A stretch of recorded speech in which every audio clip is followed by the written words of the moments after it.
سڵاوتان لێبێت ئەم کاتتان باش لە بازاری ئاڵوگۆڕی دراوم بە دیاریکراوی ئەم دقیقە من قسە بۆ ئێوە دەکەم نرخی دۆلار لە ئێستادا بە نرخی 100 دلاری ئەمریکی بەرامبەر بە 151,000 دیناری عراقیکە دەتوانم بڵێم لە دوای ماوەیەکی زۆرەوە کە بنزیکی 4 مانگ دەبێت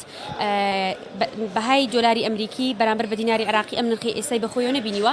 پرسیارەکە لێرەدا ئەوەیە کە ماوەی چەند ڕۆژێکە نرخە بە شێوەیەکی بەرچاو دابەزینی بەخۆیەوە بینیوە خود بەهای دۆلار هۆکاری سەرەکی ئەم دابەزینە چییە لە ئێستادا گفتگۆی هەموو ئەمانە و زیاتر لەگەڵ جەبار گۆران و ترێژی بازاری ئاڵوگۆڕی درام لە شاری سلێمانی دەکەم کاک جەبار بیتێرەوە سپاس دەکەم سڵاوت لەبێ ئەم کاتت باش دەبینین کە ماوەی چەند ڕۆژێک نرخی دۆلار دابەزینێکی بەرچاوی بەخۆی بینیوە هۆکارە سەرەکیەکان چییە سەرچاو هەواڵەکان باز لەوە دەکەن کە ڕاوێژکارێکی سوودانی باسی لەوە کردووە کە پێش ساڵی تازە نرخی دۆلار دێتە خوار 150شەوە ئەمە ڕاستە؟ ئێستا تقریبان خەریکە نزیکە بێتەوە لەو تارگێتەی کە بڵێن ڕاوێژکاری بەرە سوودانی باسی کرد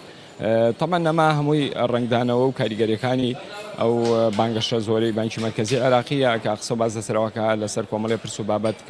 کەوتونە هانی گەشتن بە دەرەنجامێکی باش لەگەڵ احتیاتی فیدرالی ئەمریکا وەزارەتی گەنجینی ئەمریکا لەوانە بڵین بە دینارکردنی هەموو بازاڕەکانی عێراق و بەستنەوەی دیناری عێراقی بە سەلی عملات واتە بە کۆمەڵە دراوی تری بیانیەوە بۆ حجمی سراداتی خارجی ئەو وانی بە ئەو بازرگانی خارجی کە ئێستا لەگەڵ هەندێک وڵات هەمانە بە تایبەتی وڵاتی وەکو سین تورکیا ئیماراتی عەرەبی تەنها بە دۆلاری ئەمریکی نەبێ بەو کۆمەڵە دراوەی تریش بکرێ مەژوعەکە کە ئەم کۆمەڵە دراوە بنە پاڵپشتێکی باش بۆ دیناری عێراقی و دوای ئەوە زیادکردنی پۆرتاڵی ئەلکترۆنی مەنەسەی ئەلکترۆنی بۆ حواڵەی خارجی جاران هەر بازرگانێک کە سەردانی بانکێکە کرد ئەم دۆکۆمنتانە تەقدیمی بانکی مرکزی کرا و لە بانکی مرکزیشەوە بۆ جی پی مۆرگانی ئەمریکان بۆ نمونە بۆ احتیاتی فیدرالی ئەمریکا کۆمەڵی ئیجراعات و ڕێوشێنی قورس هەبوون ڕۆتیناتەکان زۆر بوون ئەنی ئەو حواڵانەی کە هەبوو وەکو پێویستە ئەگەشتە جێگای مستەفیدیان کاتی زۆر پێچ ئێستا عملی حواڵەکان زۆر خێراتر بووە و لە ڕێگای زیادکردنی سەرچاوەکان و دەستەبەرکردنی حواڵی خارجی ئەمانە کۆی ئەمانە هەر هەمووی تەسیراتی هەیە و دوای ئەوە لەم چەند ڕۆژەش بانکی مرکزی خستنە ڕووی دۆلاری بە تایبەت بە نەقدی بە ڕێژێکی بەرچاو زیاد کردو ئەمەش دەتوانین بڵێن ئیکتیفای زیاتی هەموو بازاڕەکانی عێراقەکە واتە توانین ئێستا بڵێن تا ئاسێک دۆلار سەرپڵاسە واتە خستنەڕۆکە زیاترە لە خواستەکە ئەمە وای کردوکە بە ڕێژێکی بەرچاو بەهایدنا لە بەرامبەر دۆلاری ئەمریکا بەخۆت کاتەوە یەکێک لەو هەنگاوانەی حکوومەتی عێراق باز دەکرا بۆ کۆنتڕۆلکردنی بەهای دۆلار لە عێراقدا مامەڵەی فرۆشتنی زەویزارەکان یاخود بازرگانیەکان لە فڕۆکەخانەکانیش خاڵە سنوورەکانیش بە هەمان شێوە لە دۆلارەوە بکرێت بە دینار ئەگەر بێت و هەنگاوە جێبەجێ بکرێت ئایندەی دۆلار بەرەو کوێت بێگومان ئەگەر ئەمە لە سەداسەد هەموو بچێتە بواری جێبەجێکردنەوە هەرچی مامەڵە بازرگانی و دارایەکانی ناوخۆی عێراق بکرێت بە دیناری عێراقی خواز 100 دلاری ئەمریکی بە ڕێژەیەکی بەرچاو بەرزەبێتەوە هیچ هاوڵاتێک پێویستی بە دۆلاری ئەمریکی نامێنێ تەنها 2% لە هاوڵاتیان پێویستیان پێبێت دەنگۆ هەیە کە لە هەرێم جێبەجێ نەکرێتەوە لە هەرێمیش هەر داسیەوە بەرهێنانی هەرێمی لە کورسان داوای کە لە چەند ڕۆژی ڕابردووە کە بڵێن مامەڵەی قیس و خان و بەرە بکرێ بە دیناری عێراقی تەمەنە ئەمە تەسیراتێکی زۆر باشە بێ وە پێویستە ئێمە ئەو هەرێمی کوردستان تابعی حکومەتی ناوەندی وەکو سیاسەتی نەختینەوە وەکو سیاسەتی دارایی پێویست هەر بەڕێارێکە لە ناوەندی عێراقەوە دەرئەکرێ بە حکومەتی هەرێمی کوردستانیش پێوە پابند بێت تابان کە ئەمە چوە بواری جێبەجێکردنەوە ئیتر خواز 100 دلاری ئەمریکی کەمە بێتەوە بە ڕێژێکی یەکجار بەرچاو بۆ تەنها 2% پێویستیان دە بە دۆلاری ئەمریکی ئەمێنێ یەکەمیان ئەو هاوڵاتیانن کە بازرگان و بۆ حواڵەی خارجی پێویستیان بە دۆلاریان بۆ نمونە ئەو هاوڵاتیانی کە سەفەرەکەن بۆ دەرەوەی عێراقی تر باقیەکەی تر خەڵک پێویستی بە دۆلاری ئەمریکی نامێنێ کە پێویستی بە دۆلاری ئەمریکی نەما ئیتر هێواش قۆی شرایی دێنە لە بەرامبەر دۆلارە دابەزێت هەمیشە لەگەڵ بەرزبوونەوە و نزمبوونەوەی نرخی دۆلاردا باست لەو شڵەژانە کردو لە بازاڕی ئاڵوگۆڕی دراودا کە شڵەژارێک دروست دەبێ لەم ماوەیە بەرز و نزمیەکان بە جۆرێکی زۆر دەتوانم بڵم زۆر خێرا ڕووی دەدا هەتا ئەم چەند ڕۆژە زۆر دابەزیەوە تا ئەمڕۆ من قسە لەگەڵ تۆ دەکەم 151,000 دینارە بازرگان هەبووە زەرێکی زۆر گەورە بکات لەم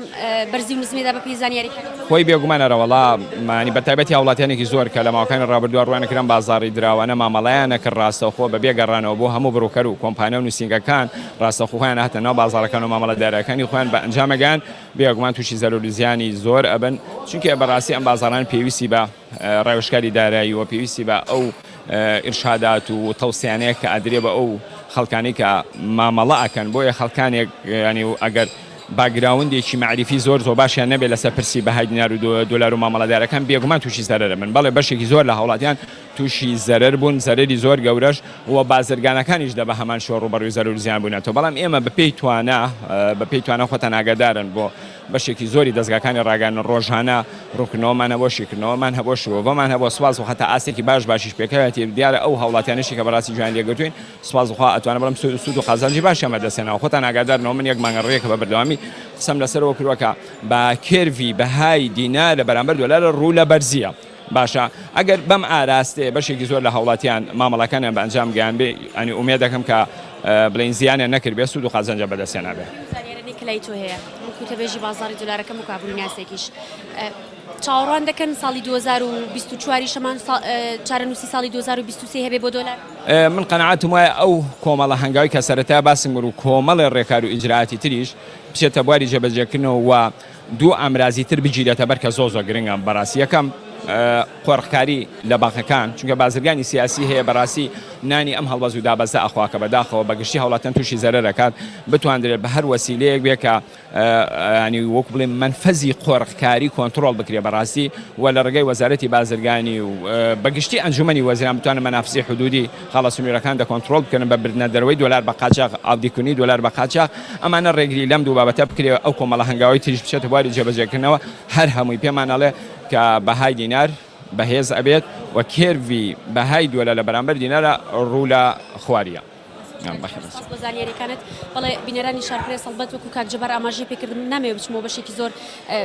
بەشێکی زۆر لە قسەکاری کاکجەبار کە ئاماژەی بە هۆکارەکانی دابەزینی ئەم دوایی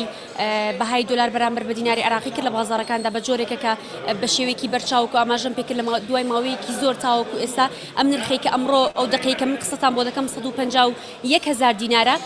تاوەکو ئێستا لە نزیکی 4 مانگ دەبێ نرخە تاوەکو ئێستا لە بازاڕەکانی ئاڵوگۆڕ بە تایبەتی لە شاری سلێمانی ڕووی نەداوە بۆیە پێشبینیەکانی ئەوان بۆەوەیە کە زیاتر نرخی دۆلار یاخود ئەو هەنگاوانی کە حکوومەتی عراقی بانکی ناوەندی گرتوویەتی بەر پێشبینی دەکەن کە زیاتر نرخی دۆلار دابەزێ بە جۆرێکە کە ئەمڕۆ خستنەڕوەکان لەلایەن بانکی ناوەندیەوە بە شێوەیەکە کە هەنگاو دەنێت بەرەو دابەزینی باشتری بەهای دۆلار بەرامبەر بە دیناری عراقی کە ئەمڕۆ دەتوانم بڵێم 209 ملیۆن خراوەتە بازاڕەکانەوە کە 28 ملیۆنی نەقدی بۆ کە ئەمەش ئەم ئامار و ئەم ژمارەیەش وەکو ئابووری ناسان باسی لێوە دەکەن یاخود نووسنگەکانی ئاڵوگۆڕیدراوە باسی لێوە دەکەن کەمە ئاماژەیەکی دڵخۆشکەرە بۆ دابەزینی بەهای دۆلار بەرامبەر بە دیناری عراقی دیارە بەرزبوونەوەی بەهای دۆلار وەک چۆن کاریگەری خۆی هەیە بێگومان دابەزینیشی کاریگەری بەرچاوی دەبێت یەکێک لەوانە نەکرد تەنها بۆ بازرگانان یاخود خاوەن نووسنگەکانی ئاڵوگۆڕیدرا و دیارە لە بازاڕەکانیشدا بە هەمان شێوە بۆ کەلوپەل و پێداویستیەکان دابەزین و بەرزبوونەوەی نرخی دۆلار کاریگەری لەسەر بەرزبوونەوە و نزمبوونەوەی نرخی کەلوپەل و پێداویستیەکان دەبێت یەکێک لەوانە ئەوەیە کە دەمەوێت ئاماژەی پێ بکەم هەر ئەمڕۆ لە لێدوانێکی تایبەتیدا بەهمەند قادر و تەبێژی بەزیخانەکانی شاری سلێمانی بۆ شارپرێس پێی ڕاگەیاندین کە کاتژمێر چواری ئێوارە 25 دینار لە بۆ هەرسێ نرخی سوتەمەنیەکە دابەزین بەخۆی دەبینێ و لەگەڵیشیدا نرخی نەوتی سپی بازرگانی کە لە بەنزینخانە بازرگانیەکاندا هەیە بە هەمان شێوە 25 دیناردا دەبەزێ یەکێک لە هۆکارە سەرەکیەکان کە بە هەمان قادر لە لێدوانی تایبەتەکەیدا بۆ شارپرێس باسی لێوە کرد دابەزینی بەهای دۆلارەکە وەکو ئاماژەم پێکرد بەهای دۆلار جارێکی تر کاریگەری دەبێتەوە لەسەر دابەزین و بەرزبوونەوەی نرخی شتومەک و پێداویستیەکان لە بازاردا.